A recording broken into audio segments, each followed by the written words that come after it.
नमस्कार दोस्तों, राधे राधे। तो अब अपन सॉल्व करेंगे questions charge of GST and exemption of GST chapter के। तो इसमें हमने जो मोस्ट इंपोर्टेंट क्वेश्चन मार्क किए थे उसमें से ही जो यूनिक क्वेश्चंस है वो अपन सॉल्व करेंगे कि मई 23 के लिए रेलेवेंट रहेंगे। तो अब अपन स्टार्ट करते हैं सबसे पहले चार्ज ऑफ जीएसटी चैप्टर से। तो चार्ज ऑफ जीएसटी चैप्टर के क्वेश्चन नंबर आप आ जाइए फोर्थ पे, क्वेश्चन नंबर फोर्थ पे आ जाइए।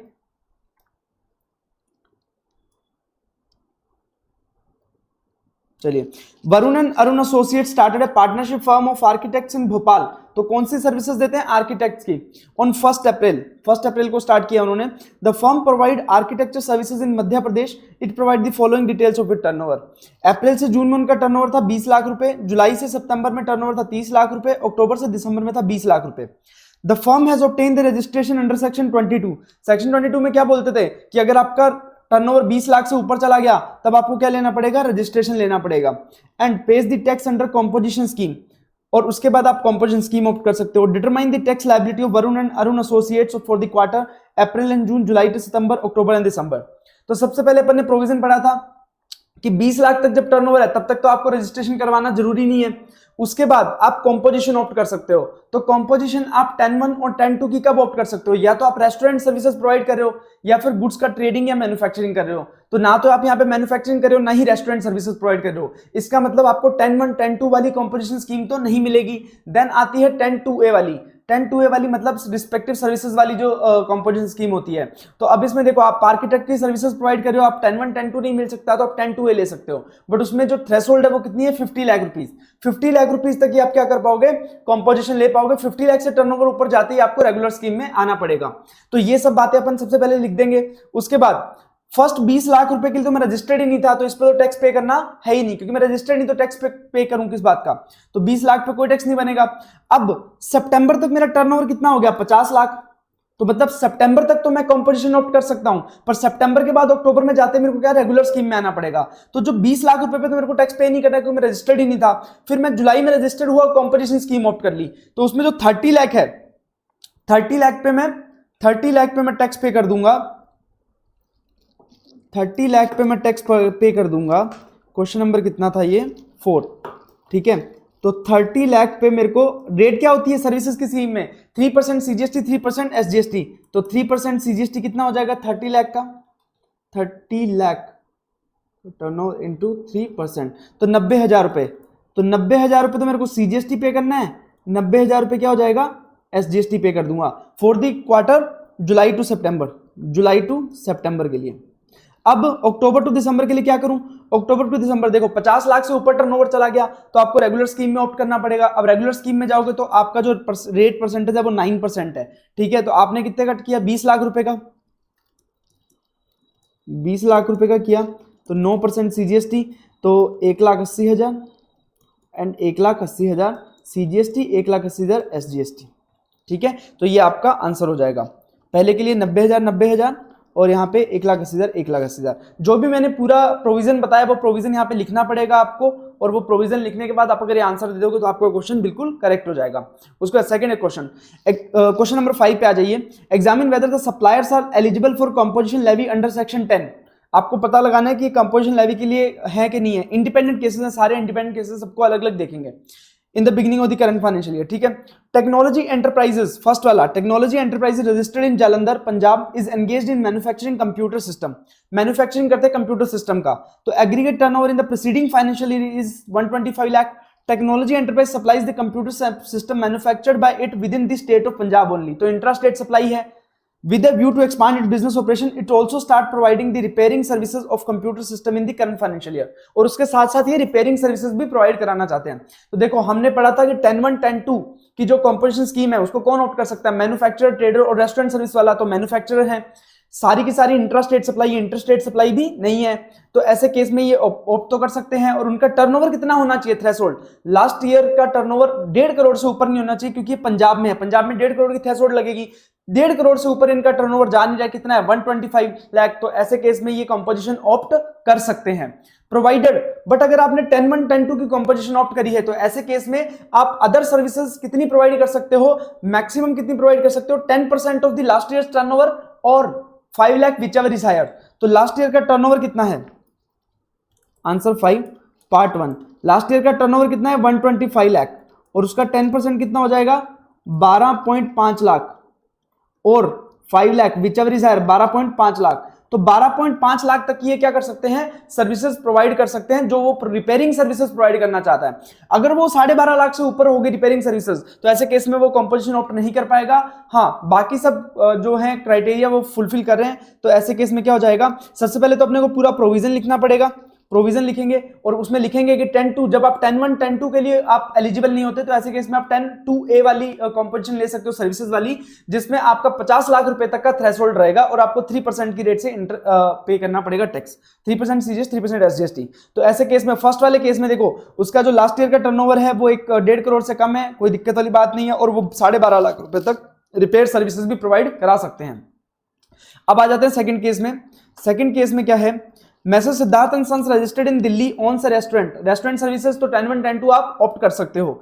लास्ट ईयर उनका टर्नओवर था 112 लाख। इन view of the growing customer demand it will also start intra state trading of juice, तो वो रेस्टोरेंट सर्विसेज के साथ साथ जूसेस भी बेचना चाहते हैं, तो ट्रेडिंग भी क्या है 10-1 10-2 में आता है। 10-1 10-2 में ट्रेडिंग आता है, मैन्युफैक्चरिंग आता है, रेस्टोरेंट सर्विसेज आता है, तो सब एलिजिबल है। लास्ट ईयर में टर्नओवर भी इनका 112 लाख है, 1.5 करोड़ से कम है, तो ऐसे केस में ये एलिजिबल हो जाएंगे। तो वही चीज लिखनी है, टर्नओवर भी इनका 1.5 करोड़ से कम है, उसके बाद रेस्टोरेंट सर्विसेज जो कि एलिजिबल है कंपोजिशन स्कीम के लिए, और ट्रेडिंग वो भी एलिजिबल है, तो ऐसे केस में ये कंपोजिशन ऑप्ट कर सकते हैं। Then third point, Sitaram associate registered in Sikkim is engaged in running a food chain veg kitchen in the state, it has turnover of 73 lakh in the preceding financial year. पिछले साल इनका टर्नओवर 73 लाख है और ये क्या चला रहे हैं, रेस्टोरेंट सर्विसेज दे रहे हैं, तो ऐसे केस में एलिजिबल है। But in the current financial year it decide to shut down the food chain, अब ये रेस्टोरेंट बंद करके क्या प्रोवाइड कराना चाहते हैं, इंट्रास्टेट आर्किटेक्ट सर्विसेज। तो आर्किटेक्ट सर्विसेज तो 10-1 10-2 की जो कंपोजिशन स्कीम है उसमें सिर्फ कौन सी सर्विसेज दे सकते हैं, रेस्टोरेंट वाली, तो रेस्टोरेंट वाली सर्विसेज नहीं दोगे तो आप क्या हो जाओगे, 10-1 10-2 की कंपोजिशन से बाहर हो जाओगे, गुड्स वाली कंपोजिशन स्कीम से। तो अब आप क्या ऑप्ट कर सकते हो, 10-2A वाली कंपोजिशन स्कीम, बट वहां पे थ्रेशोल्ड कितना है 50 लाख, बट आपका टर्नओवर ऑलरेडी कितना जा चुका है 73 लाख, 50 लाख से ऊपर, तो ऐसे केस में आप ये ऑप्ट नहीं कर पाओगे, क्योंकि आपका जो टर्नओवर है वो 50 लाख से एक्सीड कर चुका है, ऐसे केस में आप अवेल नहीं कर पाओगे बेनिफिट कंपोजिशन स्कीम का।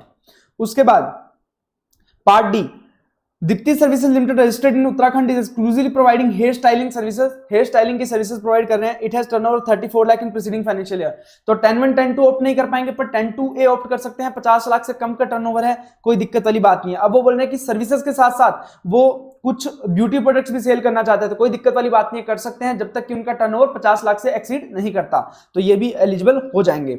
देन अपन नेक्स्ट क्वेश्चन पे आ जाते हैं, क्वेश्चन नंबर 6।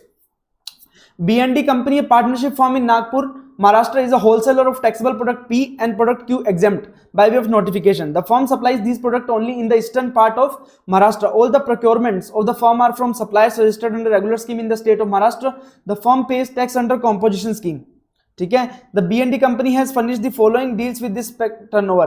देखो ये क्या है, ट्रेडर है, ये सामान खरीदता है बेचता है, ठीक है। अब ट्रेडर है तो ट्रेडर के केस में अगर आप कंपोजिशन स्कीम ऑप्ट करोगे तो आपको कितने % टैक्स रेट देना पड़ता है, 0.5% CGST, 0.5% SGST of the turnover, taxable turnover in the state, taxable turnover. तो टैक्सेबल कौन सा प्रोडक्ट है, पी, क्यू तो टैक्सेबल है ही नहीं, तो इस पे आपको टैक्स नहीं देना है। उसके बाद आपको दिया हुआ है, ये तो आपको फर्स्ट क्वार्टर दिया हुआ है, सेकंड क्वार्टर दिया हुआ है, उसके बाद थर्ड क्वार्टर की भी डिटेल दी है कि आपका थर्ड क्वार्टर का डे वाइज आपको डिटेल दिया है। ये क्वेश्चन हम आईटीसी में भी करने वाले हैं या किया है, तो ऐसे केस में जो ये तीन अपन देखेंगे कब ये आउट ऑफ कंपोजिशन हो जाता है। हमसे पूछा है कि कंपोजिशन में कितना टैक्स पे करेगा। Further B&D company paid freight of 1,40,000, 1,40,000 का फ्रेट पे किया है, कब से, अप्रैल से अक्टूबर तक, पर मतलब पर मंथ 20,000 रुपए फ्रेट पे किया जा रहा है, paid each month equal amount, ठीक है, 10th of the each month. अब इसके बाद compute the GST liability for the period April to October under composition scheme. Composition scheme में पूछा है अपन से कि कितना लायबिलिटी आएगा, ठीक है। और ट्रांसपोर्टेशन जीटीए पे 2.5% सीजीएसटी की रेट है और एसजीएसटी की रेट है, ठीक है। सबसे पहले अपन देखते हैं, सबसे पहले अपन देख लेते हैं कि ये कंपोजिशन के लिए एलिजिबल भी है क्या। Answer number 6। तो अगर फर्स्ट क्वार्टर की बात करें तो फर्स्ट क्वार्टर में उसका टर्नओवर कितना है, 60 लाख प्लस 1765। देखो जब टर्नओवर कैलकुलेट करेंगे तब तो टैक्सेबल भी आएगा और एग्जेम्प्ट भी आएगा, तो कितना हो गया 77,65,000, तो ये 1.5 करोड़ से कम है, तो ये अभी कंपोजिशन के लिए एलिजिबल है। सेकंड क्वार्टर की बात करें, सेकंड क्वार्टर में टर्नओवर है 50 लाख प्लस 17 लाख 67 लाख, तो ये एक्यूमुलेटेड टर्नओवर हो गया आपका 14465, ये भी 1.5 करोड़ से कम है, तो यहां तक सेकंड क्वार्टर तक आप कॉम्पोजिशन के लिए एलिजिबल थे। उसके बाद आपका टर्नओवर डेली बेसिस पे देखते हैं। 1 अक्टूबर को आपने कितना सेल किया, 2,03,000 प्लस 1,38,250, कितना हो गया 341। अब 341,250 ऐड करेंगे प्लस 144 65,000, तो 1 अक्टूबर को भी आपका 1.5 करोड़ से कम था टर्नओवर, तो आप एलिजिबल हो कॉम्पोजिशन के लिए। फिर आपने 1,06,000 का फिर बेचा, 1,06,250 फिर आपने बेचा। अब इसमें 1,06,250 ऐड कर दो, ये हो गया 149,12,500, तो मतलब 2 तारीख को भी आप कॉम्पोजिशन के लिए एलिजिबल थे। फिर आपने 92,500 का बेचा, तो अब ये क्या है आपका 1,50,00,000 से ऊपर चला गया, 1,50,00,000 से ऊपर चला गया, मतलब आप 3 तारीख को इनएलिजिबल हो गए कॉम्पोजिशन के लिए। 3 अक्टूबर को आप कॉम्पोजिशन के लिए इनएलिजिबल हो गए, तो ऐसे केस में आप 2 तारीख तक ही कॉम्पोजिशन वाला टैक्स पे कर पाओगे। तो अपने को क्या कैलकुलेट करना है, हर क्वार्टर का कॉम्पोजिशन में कितना लायबिलिटी आ रहा है। तो सबसे पहले अप्रैल टू जून में कॉम्पोजिशन का टर्नओवर कितना था। अब देखो ट्रेडर था, ट्रेडर के केस में 0.5% CGST, 0.5% SGST in case of taxable turnover. Taxable turnover अगर अपन देखेंगे तो कितना था फर्स्ट क्वार्टर में 60 लाख, ठीक है। अब इस पे कितना लगाएंगे 0.5%, 60 लाख पे 0.5%, तो ये हो गया आपका 30,000 रुपए सीजीएसटी, और एसजीएसटी आपका हो जाएगा 30,000 रुपए, ठीक है। उसके बाद जुलाई से सितंबर तक तो आपका टर्नओवर कितना था 50 लाख, तो यहां पे भी 0.5% लगाएंगे तो 25,000 आपका सीजीएसटी आ जाएगा, और 25,000 आपका क्या आ जाएगा एसजीएसटी।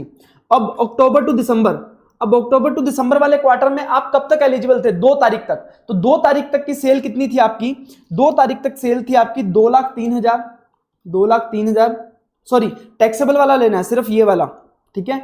तो 2 लाख प्लस 1,36,000 प्लस 67,000, तो ये आपकी सेल थी 4,03,000। अब इस पे 0.5%, या आपका कुछ 2,015 रुपए सीजीएसटी, 2,015 रुपए एसजीएसटी। अब इसके साथ आपने फ्रेट की सर्विसेज भी ली हैं, तो वो भी आपको आरसीएम में पे करनी पड़ेगी। वो कितना है आपका, आप पर मंथ 20,000 रुपए की सर्विसेज ले रहे हो, तो 3 महीने कितनी हो गई 60,000 रुपए की सर्विसेज, तो 60,000 रुपए की पर क्वार्टर की सर्विसेज हो गई, कितना 5% की रेट से आपको देना पड़ेगा, तो 2.5 सीजीएसटी 2.5 एसजीएसटी, तो ये आपका हो जाएगा 1,500 रुपए सीजीएसटी और 1,500 रुपए एसजीएसटी। अपन ने इंट्रास्टेट सर्विसेज ली हैं, ठीक है, ओके। और same goes with the July to September. और इसमें देखो अक्टूबर में हमने क्यों नहीं लिया, क्योंकि यहां पे बोला है कि freight is paid on 10th of the month, तो 10 तारीख तक जब फ्रेट पे करेंगे तब तो अपन क्या करेंगे, तब तक तो अपन रेगुलर स्कीम में आ जाएंगे। तो हमसे पूछे कॉम्पोजिशन में आप कितना टैक्स पे करोगे, तो कॉम्पोजिशन में कितना टैक्स पे करूंगा मैं यहाँ पे मैं 31,500 सीजीएसटी फर्स्ट क्वार्टर में, 31,500 क्या पे करूंगा एसजीएसटी, और जुलाई टू सितंबर क्वार्टर में 26,500 सीजीएसटी, 26,500 एसजीएसटी, और अक्टूबर टू दिसंबर में 2,015 सीजीएसटी, 2,015 एसजीएसटी। देखिए ये अपना टैक्स बन जाएगा कॉम्पोजिशन स्कीम में। चलिए अब नेक्स्ट क्वेश्चन पे आ जाते हैं, क्वेश्चन नंबर 10। तो देखो यहां पे क्या कर रखा है, Hiralal and sons registered in Karnataka has opted to avail the benefit of composition scheme under subsection 1 and 2 of the section 10। It has furnished the following details of the quarter ended 30th June. ठीक है, 30th जून का आपका taxable turnover है 15 lakh, exempted turnover है 17 lakh, total turnover 32 lakh. Using the above information calculate the tax. देखो manufacture होता है वो 0.5% सीजीएसटी 0.5% एसजीएसटी किस पे करेगा, टोटल टर्नओवर पे, और जो ट्रेडर होगा वो पे करेगा टैक्सेबल टर्नओवर पे।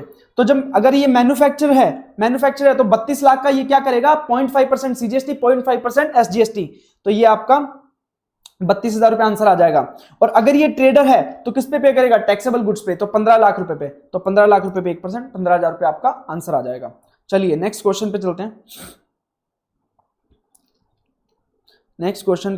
Question number 20। क्वेश्चन नंबर 20 पे आ जाइए। ठीक है, messrs all in one a partnership concern and registered supplier under GST is engaged in providing various services under one roof. The concern provides the supply made input during month of March 2023. तो 2023 मार्च 2023 का details दे रखा है. Details देख के अपने को जो करना है वो पूछेंगे. एक तो डायरेक्ट सेलिंग सर्विसेज प्रोवाइड कराई है, डीएसए की सर्विसेज प्रोवाइड कराई है टू वाई बैंक लिमिटेड. तो देखो डीएसए क्या है, ऊपर ये लोग क्या है, पार्टनरशिप कंसर्न है. जब इंडिविजुअल डीएसए किसी बैंक को सर्विसेज प्रोवाइड करता है तो वो किसमें लगता है, किसमें लगता है, आरसीएम में चार्जेबल होता है. बट यहाँ पे क्या है, इंडिविजुअल नहीं है, पार्टनरशिप डीएसए है. तो ऐसे केस में ये टैक्सेबल हो जाएगा फॉरवर्ड चार्ज मैकेनिज्म में. सिक्योरिटी सर्विसेज प्रोवाइड कराई है to ABC private limited a registered person. तो जब भी कोई व्यक्ति अदर देन बॉडी कॉर्पोरेट, तो ये पार्टनरशिप कंसर्न है, तो ये क्या है, other than body corporate. Body corporate क्या होता है, कोई इनकॉर्पोरेटेड कंपनी वगैरह, उसको बॉडी कॉर्पोरेट बोलते हैं, फॉरेन कंपनी हो, इंडियन कंपनी हो, ठीक है, या एलएलपी हो गई. पर ये इनकॉर्पोरेटेड फॉर्म में नहीं है, पार्टनरशिप है, तो ये बॉडी कॉर्पोरेट नहीं है. जब कोई अदर देन बॉडी कॉर्पोरेट किसी रजिस्टर्ड पर्सन को सिक्योरिटी की सर्विसेज प्रोवाइड करता है तो वो किसमें चार्जेबल होती है, आरसीएम में. तो ये किसमें हो जाएगा, आरसीएम में. यहाँ पे सिक्योरिटी सर्विसेज प्रोवाइड कराइए to PSR trust on unregistered person. जब अनरजिस्टर्ड पर्सन को प्रोवाइड किया है तो किसमें हो जाएगा, फॉरवर्ड चार्ज मैकेनिज्म में. तो ये तो क्या हो जाएगा, आरसीएम में, ये फॉरवर्ड चार्ज मैकेनिज्म में, ये फॉरवर्ड चार्ज मैकेनिज्म में. Provided renting of motor vehicle to Amaze tours limited and supply value include cost of fuel. जब मैं रेंट पे देता हूं कोई motor vehicle including cost of fuel, तो अगर किसी अदर देन बॉडी कॉर्पोरेट ने बॉडी कॉर्पोरेट को सर्विसेज दी है तो किसमें चार्जेबल होता है, आरसीएम में. और अगर अदर देन बॉडी कॉर्पोरेट को मैंने सर्विसेज दी है, देखो बॉडी कॉर्पोरेट को अगर ये सर्विसेज दिए तो आरसीएम में टैक्सेबल होता है. But other than body corporate है तो ऐसे केस में किसमें हो जाएगा, एफसीएम में चार्जेबल हो जाएगा. ये सीए फर्म थी जो कि इनकॉर्पोरेटेड नहीं है, तो इसमें एफसीएम में चार्जेबल हो जाएगा. Representational services from PBN company law firm towards a consumer court case. तो लीगल सर्विसेज के केस में क्या लगता है, आरसीएम लगता है. उसके बाद determine the GST liability of message all in one of the month of March 23 by giving necessary explanation for treatment of various items. Rate of tax both inward and outward supply is 9% each. 2.5% renting vehicle के case में लगता है. Messrs all in one commenced its business from February 23. All the supplies are intrastate only. All the supplies are intrastates only. सब supplies intrastate हैं. एक ध्यान रखना है, इन्होंने कमेंस किया है बिजनेस कब से, फरवरी से. तो फरवरी से इन्होंने बिजनेस कमेंस किया है.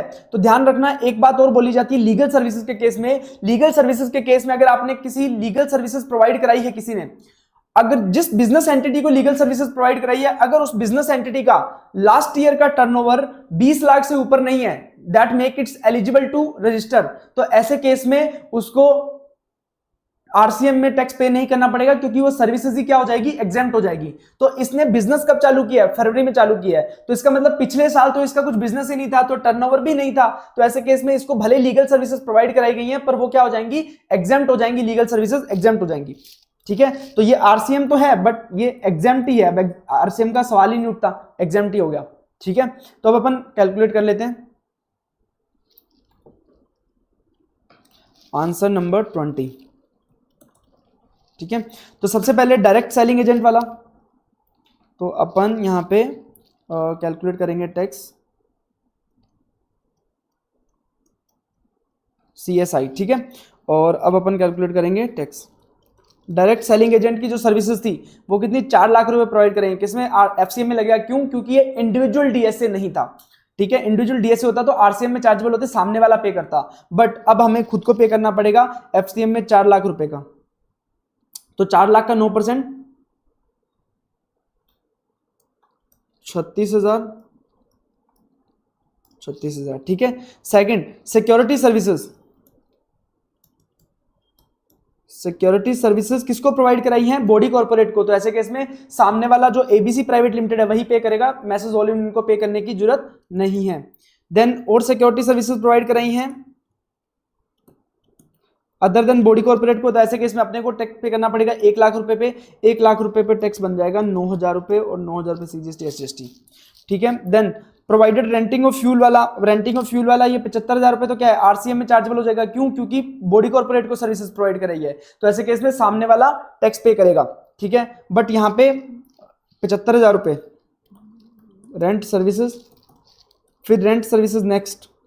यहाँ पे अदर देन बॉडी कॉर्पोरेट को प्रोवाइड कराया तो इस पे टैक्स अपने को पे करना पड़ेगा. तो 40,000 रुपए पे 2.5%, क्योंकि 5% का रेट बोला था रेंट सर्विसेज पे, 1,000 रुपए. ठीक है, उसके बाद 70,000 रुपए पे कोई टैक्स नहीं लगेगा. लीगल सर्विसेज नहीं लगेगा क्योंकि लास्ट ईयर में हमारा टर्नओवर ही भी कुछ भी नहीं था, तो ऐसे केस में अपना टोटल कितना हो गया 46,000 रुपये, 46,000 रुपये। ठीक है, तो ये अपना 46,000 रुपये, 46,000 रुपये हो गया। अब नेक्स्ट हम चालू करेंगे एग्जेम्पशन फ्रॉम जीएसटी चैप्टर। ये अपने चार्ज के जो क्वेश्चन थे वो हो गए हैं। अब एग्जेम्पशन जीएसटी चैप्टर का करेंगे, उसमें आप क्वेश्चन नंबर आ जाइए सीधा 8 पे, 8 नंबर क्वेश्चन पे आ जाइए।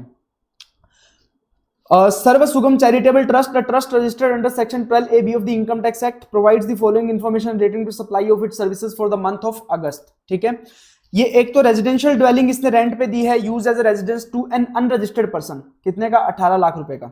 तो जब भी कोई रेजिडेंशियल ड्वेलिंग अपन रेंट पे देते हैं किसी अनरजिस्टर्ड पर्सन को, तो अनरजिस्टर्ड पर्सन को अगर रेजिडेंशियल ड्वेलिंग दिए तो वो एग्जेम्प्ट होता है। ठीक है, तो ये एग्जेम्प्ट हो जाएगा। Renting of room for devotees, room rent पे दिए हैं डेवोटीज को, तो रिलीजियस ट्रस्ट है, ये रिलीजियस ट्रस्ट है, तो चार्ज कितना था पर डे 750 रुपीज, 6 लाख रुपए रिकवर किए हैं। कल्याण मंडप दिया है, जो इंटरनल एक हॉल होता है, हॉल दिया है 15,000 रुपए पर डे के हिसाब से 12 लाख रुपए। हॉल एंड ओपन स्पेस, पूरा हॉल है, एक बड़ा ओपन स्पेस है, चार्जेस पर डे 7500 रुपए है, तो ऐसे केस में 10,75,000 रिकवर किए हैं। शॉप बना रखी है उन्होंने अपने ट्रस्ट के उधर, तो उसको बिजनेस के लिए दे रखा है, तो charges per month 9500 per month है, तो ऐसे केस में 4,75,000 रिकवर किए हैं। और शॉप फॉर बिजनेस दिया है जिसका रेंट 12,000 रुपए पर मंथ है, 7,50,000 रुपए रिकवर किए हैं। अब देखो अपन ने देखा था कि अगर रूम रेंट कितने से, रिलीजियस ट्रस्ट के केस में अगर रूम रेंट 1,000 रुपए से ऊपर है या 1,000 रुपए 1,000 से ऊपर है तो क्या लगेगा, एग्जेम्प्ट नहीं होगा। और अगर मंडप वगैरह हॉल वगैरह दे रहे हैं तो ऐसे केस में 10,000 रुपए पर डे या उससे ऊपर है तो क्या हो जाएगा, टैक्स हो जाएगा, एग्जेम्प्ट नहीं होगा। और अगर कोई बिजनेस के लिए आपने शॉप दी है तो उसका अगर रेंट 10,000 या 10,000 से ऊपर पर मंथ है तो ऐसे केस में उसमें टैक्स लग जाएगा। तो रूम के लिए 1,000 और 1,000 से मोर, मंडप और हॉल के लिए 10,000 रुपए पर डे और उससे मोर, और बिजनेस के लिए जो शॉप दी है वो 10,000 रुपए पर मंथ है, उससे ज्यादा का आप रिकवर करते हो तो वो टैक्सेबल हो जाता है। तो देखो 12,000 रुपए यहाँ पे आप रिकवर कर रहे हो तो ये क्या हो जाएगा, टैक्सेबल हो जाएगा। 9500 कर रहे हो 10,000 से कम है तो ये एग्जेम्प्ट हो जाएगा। 7500 भी आप 10,000 से कम कर रहे हो तो ये एग्जेम्प्ट हो जाएगा। 15,000 रुपए चार्ज कर रहे हो तो टैक्सेबल हो जाएगा। 750 चार्ज कर रहे हो तो ये एग्जेम्प्ट हो जाएगा, बीइंग 1,000 से कम है। ठीक है, अब अपन को कैलकुलेट करनी है जीएसटी लायबिलिटी। ठीक है, for the month of August assuming that exclusive GST. हाँ चलो अपने कैलकुलेट करते हैं इसका। क्वेश्चन नंबर क्या था, आंसर नंबर 8। ठीक है, तो सबसे पहले फर्स्ट वाला residential dwelling, residential dwelling exempt है, क्यों, क्योंकि अनरजिस्टर्ड पर्सन को दिया है। रूम फॉर डेवोटीज ये भी एग्जेम्प्ट हो जाएगा क्योंकि 1,000 से कम है। अपने को सारे पॉइंट लिखने हैं और उसके सामने उसका रीजन देना है कि ये एग्जेम्प्ट क्यों है, ये टैक्सेबल क्यों है, ये पूरा लिखना है, तभी मार्क्स मिलेंगे वरना मार्क्स नहीं मिलेंगे। और कल्याण मंडप का ये चार्ज करे 15,000 रुपए पर डे तो ये टैक्सेबल हो जाएगा। तो 12 लाख रुपए पे टैक्स कितना लग जाएगा, 12 लाख रुपए पे आपका टैक्स लग जाएगा। रेट दी हुई है 18% इंटू 18%, 2,16,000। उसके बाद आपका जो होल एंड ओपन स्पेस है, होल्स एंड ओपन स्पेस कितना चार्ज करे, 7,500 रुपए, तो ये एग्जेम्प्ट हो जाएगा। उसके बाद शॉप फॉर बिजनेस 9500 वाली, ये भी एग्जेम्प्ट हो जाएगा, 10,000 रुपए से कम है। देन शॉप फॉर बिजनेस जो 12,000 रुपए पर मंथ के लिए दे रहे हैं तो वो टैक्सेबल हो जाएगा, वो कितना है 7,50,000। तो 7,50,000 इंटू 18%, 1,35,000। और तो बस ये अपना टोटल हो जाएगा, कितना हो जाएगा 130 प्लस 2 16,000, 3,51,000 ये आपकी टैक्स लायबिलिटी हो जाएगी। ये 3,50,000 आपकी टैक्स लायबिलिटी हो जाएगी। देखो हर चीज को यहाँ पे लिखा हुआ है, हर चीज को यहाँ पे एक नोटिफिकेशन जो आपने अपने पूरा जो प्रोविजन पढ़ा है इसको पूरा यहाँ पे लिख के इसका रेफरेंस दिया हुआ है, तो आपको ये लिखना है और रेफरेंस देना है। उसके बाद क्वेश्चन नंबर 9 पे आ जाओ। क्वेश्चन नंबर 9 बोलता है Nagarjuna registered supplier of Chennai has received the following amount in respect of the activities undertaken. एक तो अमाउंट चार्ज किया है for services provided to recognise sports body, recognise sports body को as a selector of national team. देखो अगर आपको recognise sports body को services provide करते हो as a player, referee, umpire, coach और टीम मैनेजर, सिर्फ ये 5, कौन, कोच, रेफरी, अंपायर, प्लेयर और टीम मैनेजर, तो यहाँ पे ये सेलेक्टर है, तो सेलेक्टर इसमें कवर नहीं होता है। तो अगर ये 5 हैं तो इसकी जो सर्विसेज है वो एग्जेम्प्ट होती है अगर आपने रिकॉग्नाइज्ड स्पोर्ट्स बॉडी को प्रोवाइड कराई है। तो यहाँ पे जो सेलेक्टर की सर्विसेज प्रोवाइड कराई है तो ये एग्जेम्प्ट नहीं होगी, ये क्या हो जाएगी, टैक्सेबल हो जाएगी। Commission received an insurance agent, तो जब कमीशन रिसीव होता है इंश्योरेंस कंपनी से इंश्योरेंस एजेंट को, तो उसमें क्या आरसीएम लगता है, तो टैक्स कौन पे करेगा, इंश्योरेंस कंपनी, जिसको मिला है वो थोड़ी पे करेगा, तो ये आरसीएम में टैक्सेबल है, तो हमारा टैक्स लायबिलिटी नहीं आएगा। Amount charge as business correspondent for the services provided to urban branch, urban branch को कोई सर्विसेज प्रोवाइड कराई है, अगर बिजनेस कोरस्पोंडेंट है टैक्सेबल होगी, एग्जेम्प्ट नहीं होगी, और आरसीएम में भी चार्जेबल नहीं होगी, क्योंकि आरसीएम में बिजनेस कोरस्पोंडेंट क्या होता है कि अगर एजेंट ऑफ बिजनेस कोरस्पोंडेंट को अगर सर्विस प्रोवाइड कराई है तो ऐसे केस में आरसीएम लगता है, बट यहां पे क्या लगेगा, एफसीएम लगेगा और टैक्सेबल हो जाएगा। Service to foreign diplomatic mission, अगर कोई फॉरेन डिप्लोमेटिक मिशन कोई सर्विसेज प्रोवाइड करता है वो एग्जेम्प्ट होती है, बट अगर कोई सर्विसेज फॉरेन डिप्लोमेटिक मिशन को प्रोवाइड की जाती है तो ऐसे केस में वो एग्जेम्प्ट नहीं होती है, वो टैक्सेबल होती है। फ्यूनरल सर्विसेज नेगेटिव लिस्ट में आती है, इस पे टैक्स नहीं लगता, इसको कट कर दो। He has received from unregistered goods transport agency, goods transport agency चाहे रजिस्टर्ड हो अनरजिस्टर्ड हो उन दोनों में कोई फर्क नहीं होता, ठीक है। For his business activities and paid freight of 45,000, his aggregate turnover for previous year was 9,90,000, इसका कुछ यूज नहीं है, फालतू में कंफ्यूज करने के लिए दिया है। All the transaction stated above are intra state transaction and also are exclusive of GST, ठीक है। You are required to calculate gross GST liability, gross GST liability, और रेट दी है 18% एक्सेप्ट जीटीए सर्विसेज जहां पे रेट 5% है, तो calculate कर लेते हैं। क्वेश्चन आंसर नंबर 9, सबसे पहले जो सेलेक्टर एज ए सेलेक्टर वाली सर्विसेज दी है तो उसमें कितना 50,000 रुपए चार्ज किया है और उस पर 18% कितना हो जाएगा, 9,000 रुपए टैक्स बन जाएगा, ये एग्जेम्प्ट है नहीं। कमीशन के केस में टैक्सेबल तो है बट कौन पे करेगा, इंश्योरेंस कंपनी, तो अपने को पे नहीं करना है, तो 65,000 की सर्विस दी है but nil tax. Amount charge as business correspondent, तो बिजनेस कोरस्पोंडेंट वाला काम है तो उसमें देखो 15,000 रुपए है तो इस पे एफसीएम में टैक्सेबल है, तो 15,000 रुपए पे टैक्स लगा देंगे, 15,000 इंटू 18%, 2,700 रुपए। उसके बाद फॉरेन डिप्लोमेटिक मिशन को अगर कोई सर्विसेज दी है 28,000 रुपए की, तो ये भी टैक्सेबल हो जाएगी, 28,000 इंटू 18%, 5,040। उसके बाद फ्यूनरल सर्विसेज नेगेटिव लिस्ट में आती है तो यहाँ पे ये कुछ नहीं आएगा, तो ये तो आपकी आ गई आउटवर्ड सप्लाई पे, आउटवर्ड सप्लाई पे आपकी टोटल टैक्स लायबिलिटी आएगी 16,740।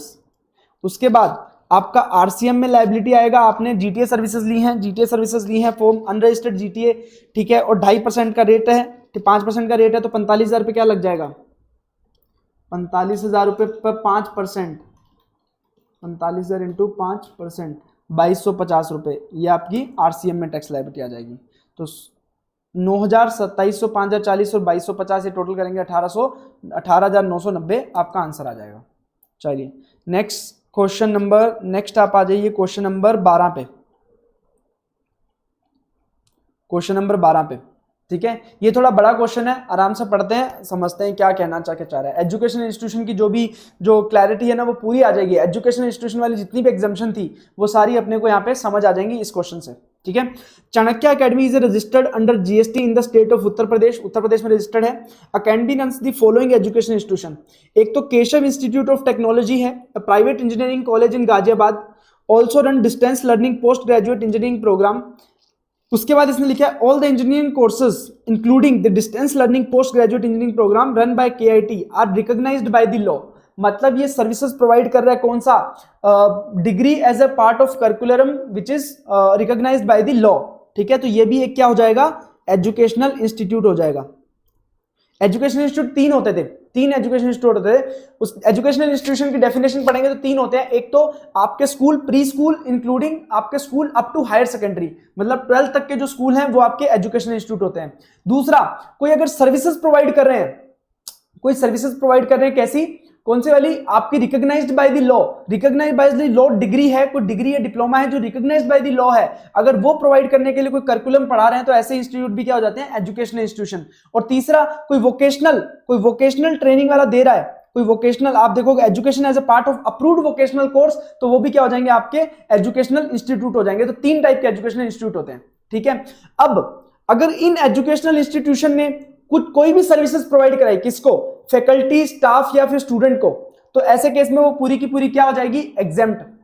बट अगर इनको कोई सर्विसेज प्रोवाइड करता है, अगर इन एजुकेशनल इंस्टीट्यूशंस को कोई सर्विसेज प्रोवाइड करता है, तो ऐसे केस में अगर तो ट्रांसपोर्टेशन की या फिर कैटरिंग की या फिर हाउसकीपिंग की सर्विसेज प्रोवाइड कराई है, तो अगर ये प्रोवाइड कराई है किसको, 12th तक के स्कूल वाले एजुकेशनल इंस्टीट्यूशन को, तो एग्जेम्प्ट होगा। बाकी किसी को प्रोवाइड कराई है तो वो क्या हो जाएगा, टैक्सेबल हो जाएगा।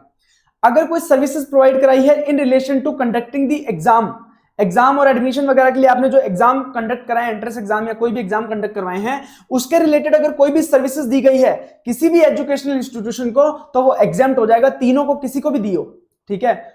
और एक और बात, अगर कोई आपने ऑनलाइन जर्नल वगैरह अगर आपने प्रोवाइड कराई है, तो ऐसे केस में सिर्फ अगर आपने किसको प्रोवाइड कराई है, जो आपको education as a part of curriculum दे रहा है which is recognised by the law, ठीक है, तो उसके लिए एग्जेम्प्ट हो जाएगा। अदरवाइज अगर 12th तक के स्कूल को दिया या फिर दूसरे वोकेशनल कोर्स वाले को दिया तो वो टैक्सेबल हो जाएगा। उसके बाद अगर कोई प्राइवेट कोचिंग इंस्टीट्यूट है, नॉर्मल कंपटीशन की तैयारी करवाता है, तो वो एजुकेशनल इंस्टीट्यूशन में कवर नहीं होता है, उसकी सारी जो टैक्सेबल हो जाएंगी। देखो अब जो फर्स्ट वाला है ये तो पार्ट ऑफ करिकुलम प्रोवाइड कर रहा है जो कि रिकॉग्नाइज्ड बाय द लॉ है, तो ये क्या एजुकेशनल इंस्टीट्यूशन का पार्ट हो जाएगा। लिटिल मिलेनियम अ प्री स्कूल भी क्या होता है, एजुकेशनल इंस्टीट्यूशन, ये भी एजुकेशनल इंस्टीट्यूशन हो जाएगा। ब्राइट माइंड से coaching institute in Kanpur, coaching for institute of banking personal, मतलब बैंकिंग की सर्विसेज की कंपटीशन की तैयारी करवा रहा है, एक प्राइवेट कोचिंग इंस्टीट्यूशन है, तो ये नहीं होगा, ये एजुकेशनल इंस्टीट्यूशन में नहीं आएगा। फोर्थ वाला spring model higher secondary school affiliated to CBSE board, तो 12th तक का स्कूल क्या होता है, एजुकेशनल इंस्टीट्यूट होता है, तो ये भी एजुकेशनल इंस्टीट्यूट हो जाएगा, ठीक है। अब उन्होंने अपने एक्सपेंस की डिटेल प्रोवाइड कराई है यहाँ पे वो अपन एक एक करके आएंगे, जब आंसर सॉल्व करेंगे तो अपन एक एक करके पढ़ेंगे। उसके बाद उन्होंने उसका सेल बताया है कि क्या क्या सेल हुआ है, ठीक है। उसके बाद with the help of the details, पहला क्वेश्चन पूछा है determine the amount of GST payable if any on goods services received during the April 22 to September by the various education institution and by the Chanakya academy. तो इन्हें देखना है कि हमने input कितना पे किया है, इनपुट कितना पे किया है वो हमें डिटरमाइन करना है कि इनपुट पे हमने कितना टैक्स पे किया है, इनपुट टैक्स डिटरमाइन करना है। तो रेट ऑफ जीएसटी गुड्स पे 12% है, कैटरिंग सर्विसेज पे 5% है और अदर सर्विसेज पे 18% है, ठीक है। तो एक एक करके पहले इनपुट टैक्स डिटरमाइन कर लेते हैं कि हमने कितना पे किया है। Answer number 12। तो अपने पास 4 इंस्टीट्यूट हैं, चारों इंस्टीट्यूट को अलग अलग सर्विसेज आ रही है, तो इनको बाइफिकेट कर लेते हैं। KIT, little millennium, bright mind और स्प्रिंग मॉडल। अब इसमें से 3 तो अपने एजुकेशनल इंस्टीट्यूट हैं, ये अपना एजुकेशनल इंस्टीट्यूशन नहीं है, ठीक है। उसके बाद अपन स्टार्ट करते हैं। सबसे पहले printing services for printing the question papers content are provided by the institution. अगर कोई भी सर्विसेज प्रोवाइड कराई जाती है related to conducting the exam etcetera, तो ऐसे केस में वो क्या हो जाती है, एग्जेम्प्ट हो जाती है। तो यहां पे क्या हो जाएगा, first of all printing services है, प्रिंटिंग सर्विसेज, ठीक है। यहां इनका तो कुछ दिया ही नहीं है।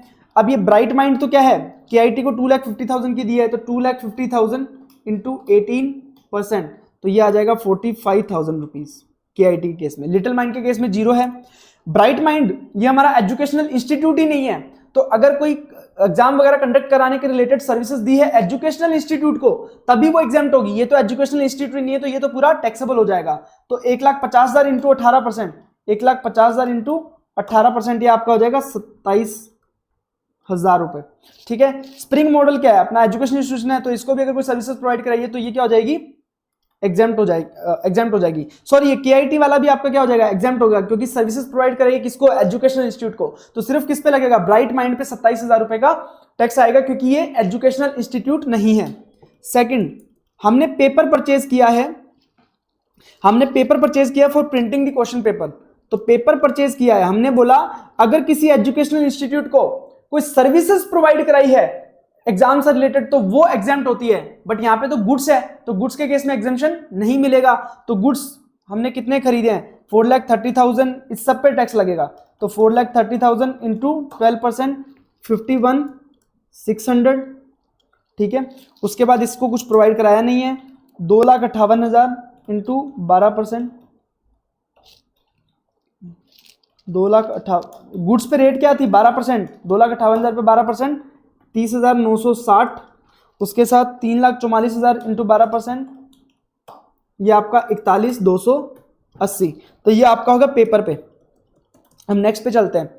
ऑनरियम to paper setter and examiner, तो आपने कुछ पैसा दिया है पेपर सेट करने वाले को, मतलब पेपर बनाने वाले व्यक्ति को कुछ पैसा दिया है, तो ये भी एग्जाम कंडक्ट कराने से रिलेटेड सर्विसेज है, तो इसमें भी आपका जीएसटी नहीं लगेगा। और किसको प्रोवाइड कराया? एजुकेशनल इंस्टीट्यूट को, तो एजुकेशनल इंस्टीट्यूट को केस में नहीं लगेगा, तो यहां पे भी कोई जीएसटी नहीं लगेगा। Then rent for exam centre rent पे लिया है, ये भी सर्विसेज किसके लिए है? Conduct for examination. तो ऐसे केस में अगर ये एजुकेशनल इंस्टीट्यूशन को प्रोवाइड किया है तो एग्जाम्प्ट, और अगर अदर देन एजुकेशन इसको प्रोवाइड किया है तो टैक्सेबल। तो 8 लाख पे तो कोई टैक्स लगेगा नहीं, क्योंकि ये प्रोवाइड किया है एजुकेशन इंस्टीट्यूट केआईटी को। बट ब्राइट माइंड को 1 लाख रुपए का प्रोवाइड किया है तो 1 लाख रुपए पे टैक्स लगाना पड़ेगा। और हमारा रेट कितना था? 18% की रेट थी सर्विसेज पे। यस, 18% की रेट थी, तो 18% की रेट से लगाएंगे तो 18,000 रुपये आ जाएगा यहाँ पे टैक्स। ठीक है, ये 4th पॉइंट हो गया। उसके बाद subscription for online educational journal. ठीक है, एजुकेशनल जर्नल मतलब आपकी ऑनलाइन जर्नल की बात आपको तभी एग्जाम्प्ट रहेगा जब आपने प्रोवाइड किया है किसी कॉलेज को, जो कि as a part of curriculum provide करता है, as a part of curriculum जो लॉ से रिकॉग्नाइज्ड है उसके रिलेटेड एजुकेशन प्रोवाइड करता है। तो मतलब कॉलेजेस वगैरह जो होते हैं, यूनिवर्सिटी कॉलेजेस वगैरह, उनको ही अलाउड है, उनको ही अगर आप ये सर्विसेज देते हो तो आपकी एग्जाम्प्ट रहेगी। तो ऐसे केस में जो केआईटी को 4 लाख की सर्विसेज दी है वो तो एग्जाम्प्ट रहेगी, बट बाकी 80,000, 2,20,000 और 2,40,000 अदर एजुकेशन इंस्टीट्यूशन या other than education institution provide किया है वो टैक्सेबल हो जाएगा। तो 4 लाख पे तो क्या हो जाएगा? ऑनलाइन एजुकेशन वाला ये तो एग्जाम्प्ट रहेगा।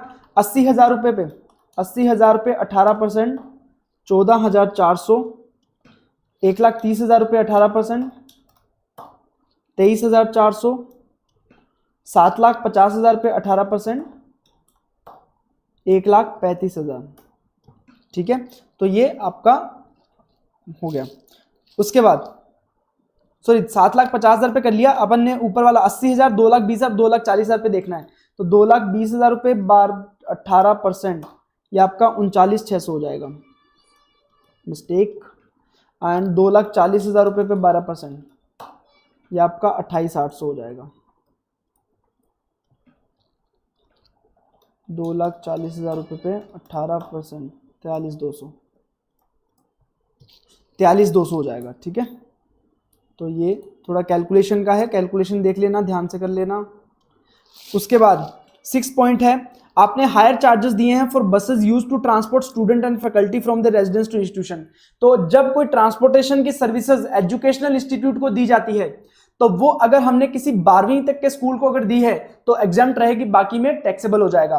तो आपने जो 5,50,000 और 7,50,000 की जो सर्विसेज दी है वो एग्जाम्प्ट रहेंगी, पर बाकी क्या हो जाएगा? टैक्सेबल हो जाएगा, क्योंकि बाकी हमने किसको दिया है? या तो कॉलेजेस को दिया है या फिर अदर देन एजुकेशनल इंस्टीट्यूशन को दिया है।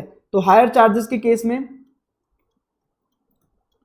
ये तो नॉन टैक्सेबल हो जाएंगे, मतलब एग्जाम्प्ट हो जाएंगे, बट 4,80,000 और 1,30,000 पे आपको पे करना पड़ेगा। 4,80,000 पे 18%, 86,400, और 7,50,000 पे 18%, 1,35,000, 1,30,000 पे करना था यार।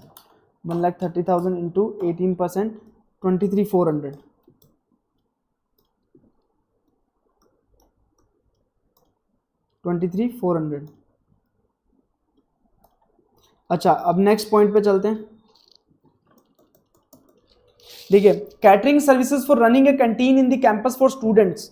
ठीक है, एक कैंटीन रन करने के लिए कैटरिंग सर्विसेज ली गई हैं। तो कैटरिंग सर्विसेज भी अगर स्कूल को प्रोवाइड कराई जाती हैं तब तो एग्जाम्प्ट है। 12th तक के स्कूल को प्रोवाइड कराई जाए तो एग्जाम्प्ट है। उसके अलावा किसी एजुकेशनल इंस्टीट्यूशन को प्रोवाइड कराई है तो वो टैक्सेबल हो जाएगी, या फिर other than educational institution provide कराया है तो वो भी टैक्सेबल हो जाएगी। तो कैंटीन की सर्विसेज 2,60,000 रुपए की जो ये प्रोवाइड कराई है और 5 लाख की जो प्रोवाइड कराई है वो तो एग्जाम्प्ट रहेगी, बट 3,20,000 और 1,80,000 आपका क्या हो जाएगा? टैक्सेबल हो जाएगा। कैटरिंग सर्विसेज तो 3,20,000, इस पे कैटरिंग सर्विसेज पे कितना रेट था? 5% का था, तो 16,000 रुपये, और 1,80,000 पे 5%, 9,000 रुपये। ठीक है। इसमें security and housekeeping services provide कराई गई हैं फॉर द इंस्टीट्यूशन, ठीक है। अब देखो सिक्योरिटी या हाउसकीपिंग सर्विसेज प्रोवाइड कराई जाती हैं टू स्कूल, तो एग्जाम्प्ट होता है, but other than school exempt नहीं होता है, ठीक है। तो स्कूल के केस में भी अगर सर्विसेज स्कूल के प्रीमाइसेस में प्रोवाइड कराई हैं, प्रीमाइस के अंदर प्रोवाइड कराई हैं, तभी एग्जाम्प्ट होता है, अदरवाइज एग्जाम्प्ट नहीं होता है। अगर मान लो स्कूल के बाहर उन्होंने कोई प्रोग्राम रखा, वहां पे अगर सिक्योरिटी सर्विसेज प्रोवाइड कराई तो वो स्कूल के बाहर हो गया, तो ऐसे केस में उसका टैक्सेबल हो जाएगा, वो एग्जाम्प्ट नहीं रहेगा। तो इसमें भी इसीलिए दिया हुआ है कि इसमें से जो security and housekeeping services spring model जो स्कूल था 4,65,000 का, उसमें से 80,000 रुपए का जो अमाउंट है वो हमने पे किया है, एक इवेंट ऑर्गेनाइज किया था एक बैंकेट हॉल में आउटसाइड स्कूल प्रीमाइस, तो उसके लिए पे किया है। तो 80,000 क्या हो जाएगा, टैक्सेबल हो जाएगा, बाकी अमाउंट एग्जाम्प्ट हो जाएगा स्कूल के केस में। तो 4 लाख भी एग्जाम्प्ट हो जाएगा, 4,65,000 भी एग्जाम्प्ट हो जाएगा, बट 80,000 रुपए क्या हो जाएगा, टैक्सेबल हो जाएगा, क्योंकि ये स्कूल के बाहर प्रोवाइड किया है। 3,75,000 और 6 लाख ये तो अदर देन स्कूल है, तो ऐसे केस में इस पे तो टैक्स लगेगा ही लगेगा, ठीक है। तो सिक्योरिटी सर्विसेज देख लेते हैं। हाँ, कैटरिंग सर्विसेज के केस में ऐसा कुछ नहीं है। कैटरिंग सर्विस के केस में चाहे आपने बाहर प्रोवाइड किया स्कूल के या अंदर प्रोवाइड किया, उससे फर्क नहीं पड़ता, आपने स्कूल को प्रोवाइड किया तो एग्जाम्प्ट हो जाएगा, ठीक है। तो यहां पे 6 लाख रुपए पे 18%, 1,08,000, 3,75,000 पे 18%, 67,500, उसके बाद 80,000 रुपए पे 18%, 14,400, ठीक है। तो अब अपन टोटल कर लेंगे, इसका टोटल कर लेंगे। देखो टाइम बचाने के लिए नीचे मैं टोटल सीधा आंसर से टोटल कर दे रहा हूं, इसका अपन चेक कर लेते हैं आपका आंसर। अगर आप देखोगे तो 27,000, 30,960, 41,280, 51,600, उसके बाद 18,000, 18,000, 14,400, 39,600, 43,200, 23,400, 86,400, उसके बाद आपका ये 16,000 और 9,000, 16,000 और 9,000, 1,8 और 67,500 और 64,400, ये पूरा टोटल अपना सेम हो जाएगा।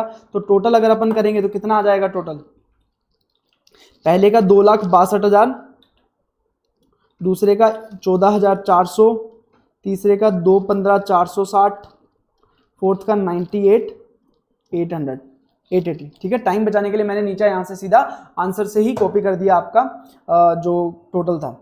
उसके बाद अब अपने को सेकंड आंसर में पूछा है, सेकंड क्वेश्चन में पूछा है, ये तो हमने इनपुट पे बता दिया कि इनपुट पे कितना टैक्स पे किया।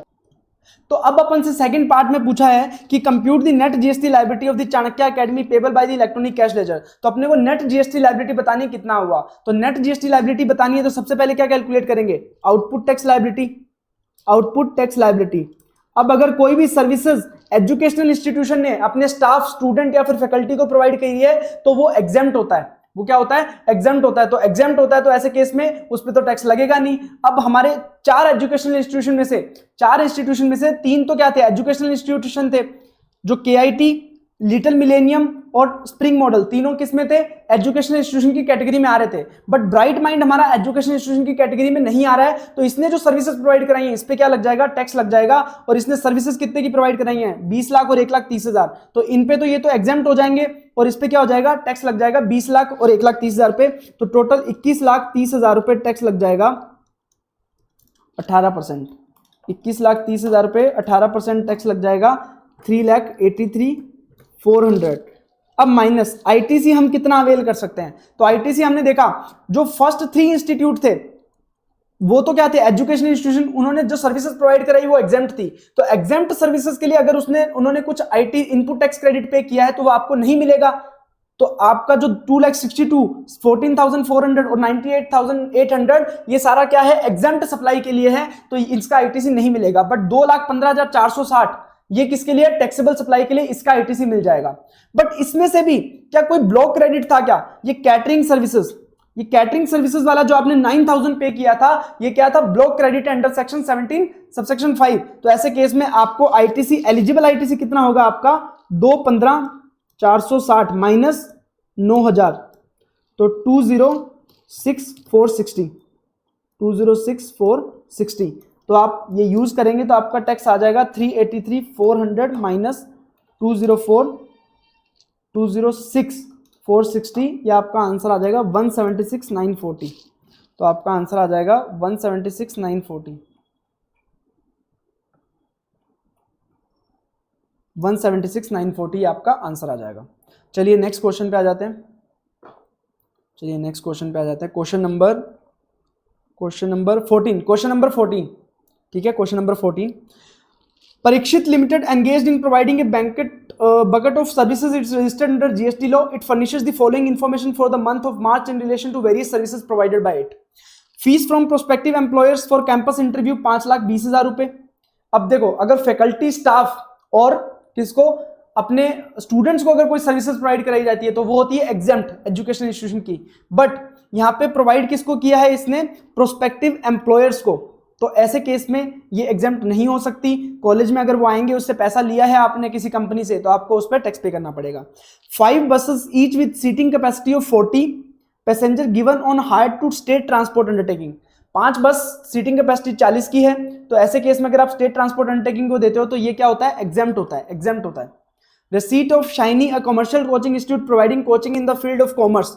ठीक है, जब कोई कोचिंग प्रोवाइड कर रहे हो तो ये नॉर्मल जो कंपटीशन की कोचिंग प्रोवाइड करते हैं, ये एजुकेशन इंस्टीट्यूशन नहीं होते, तो इनको जो रिसीट आता है वो क्या होता है? टैक्सेबल होता है। 1,82,000 टैक्सेबल होगा।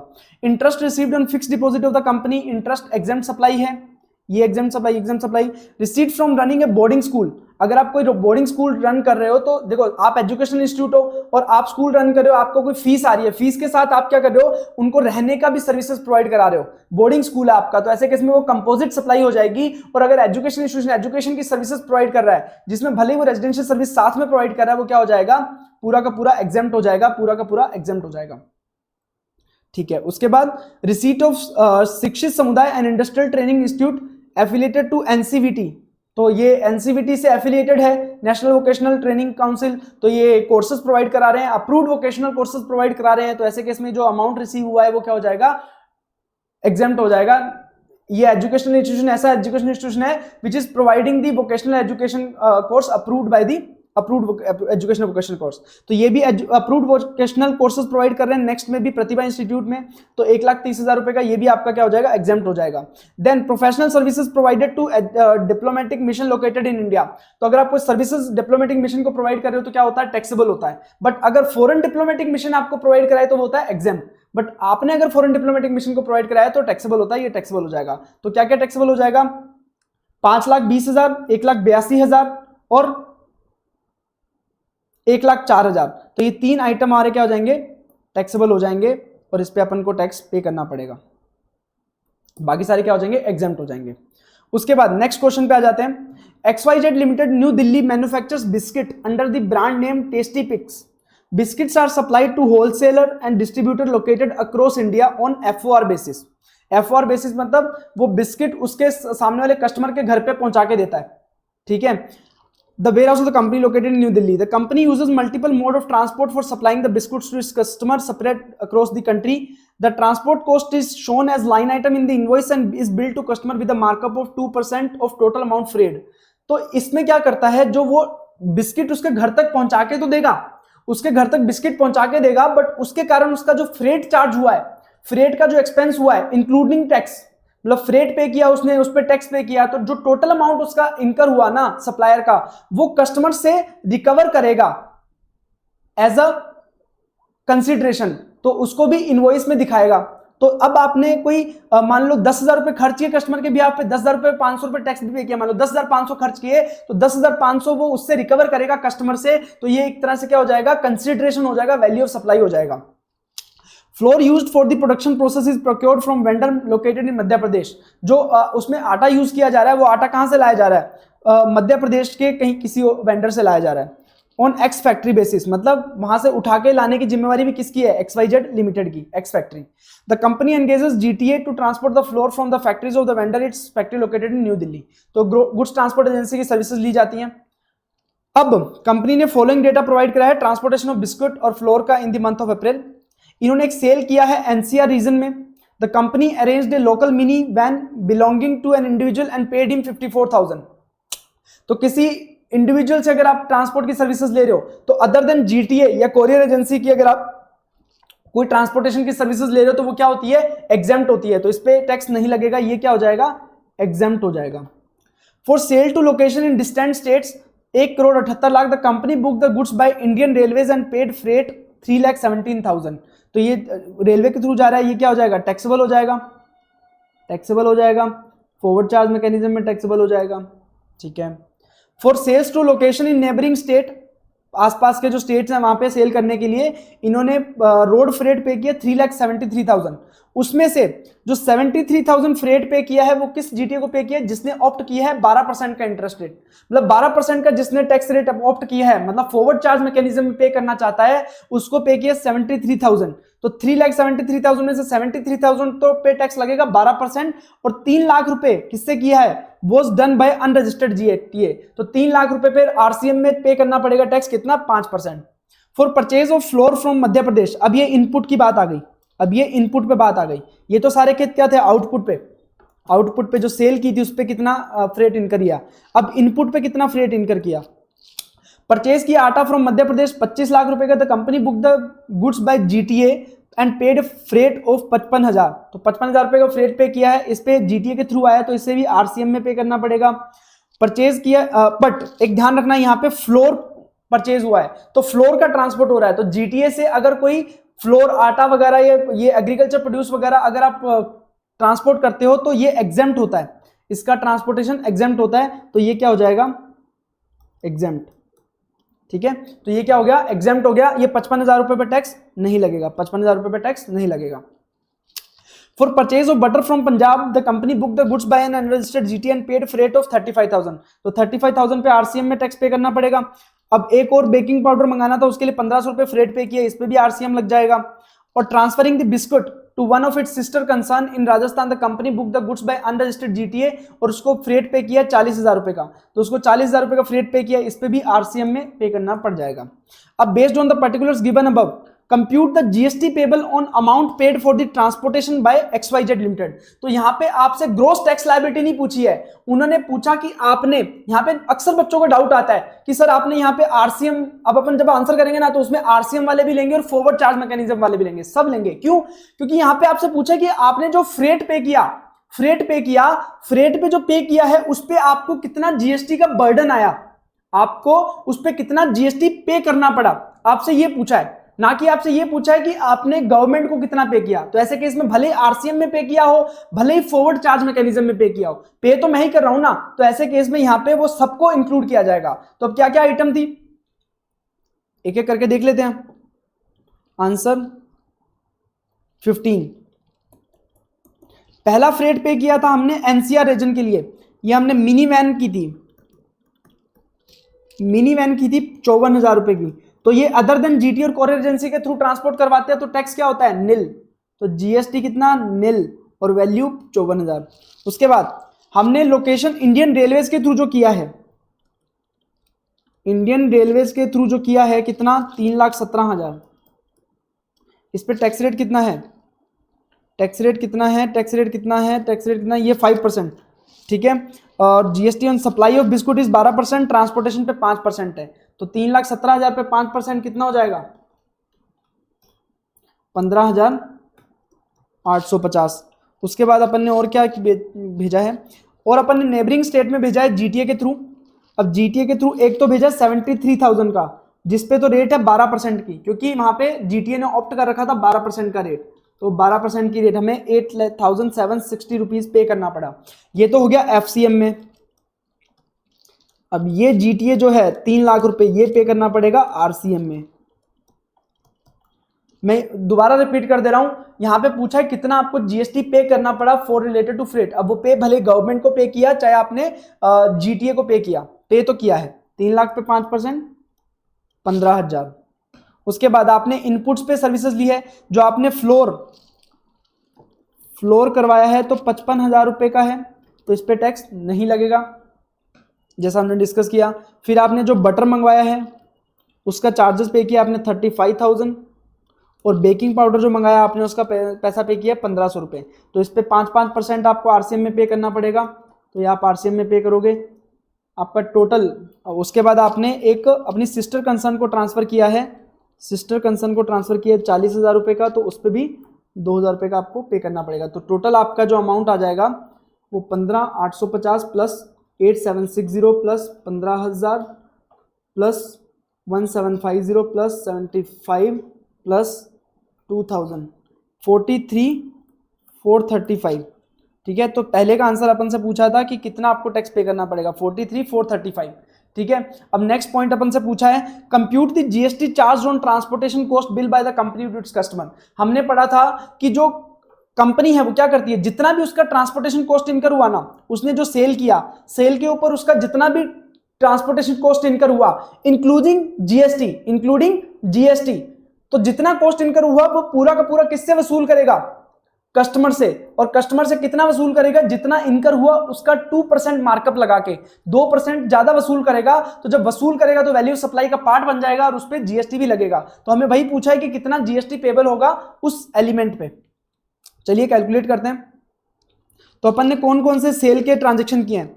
सबसे पहले अपन ने जो बिस्कुट ट्रांसफर किए, सबसे पहले बिस्कुट ट्रांसफर किए मिनी वैन के थ्रू। तो मिनी वैन के थ्रू जो हमने बिस्किट ट्रांसफर किए वो कितने के किए, 54,000 रुपए के। 54,000 रुपए क्या था, फ्रेट था 54,000 रुपए। अब इस पे कुछ भी जीएसटी नहीं था, फ्रेट लिख देते हैं, फिर अपन इस पे जीएसटी ऐड कर देते हैं, टोटल वैल्यू आ जाएगी यहाँ पे टोटल, और उसका 102% कर देंगे अपन टोटल वैल्यू, और उस पर अपन जीएसटी चार्ज करेंगे एट द रेट ऑफ 12%।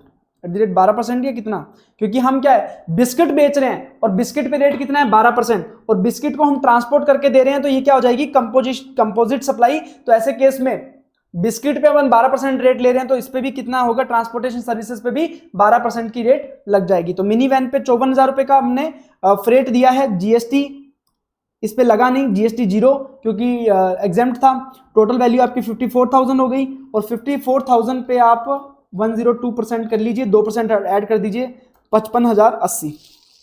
ठीक है। सेकंड, आपने रेलवेज के जो थ्रू ट्रांसफर किया है, रेलवेज के थ्रू ट्रांसफर किया 3,17,000 रुपये आपने उसका कॉस्ट पे किया है, 15,850 आपने जीएसटी पे किया है, तो ये आपका हो जाएगा 3,32,850 टोटल वैल्यू, और 332,850 पे आप 102% कर लीजिए, ये आपका हो जाएगा 339,507।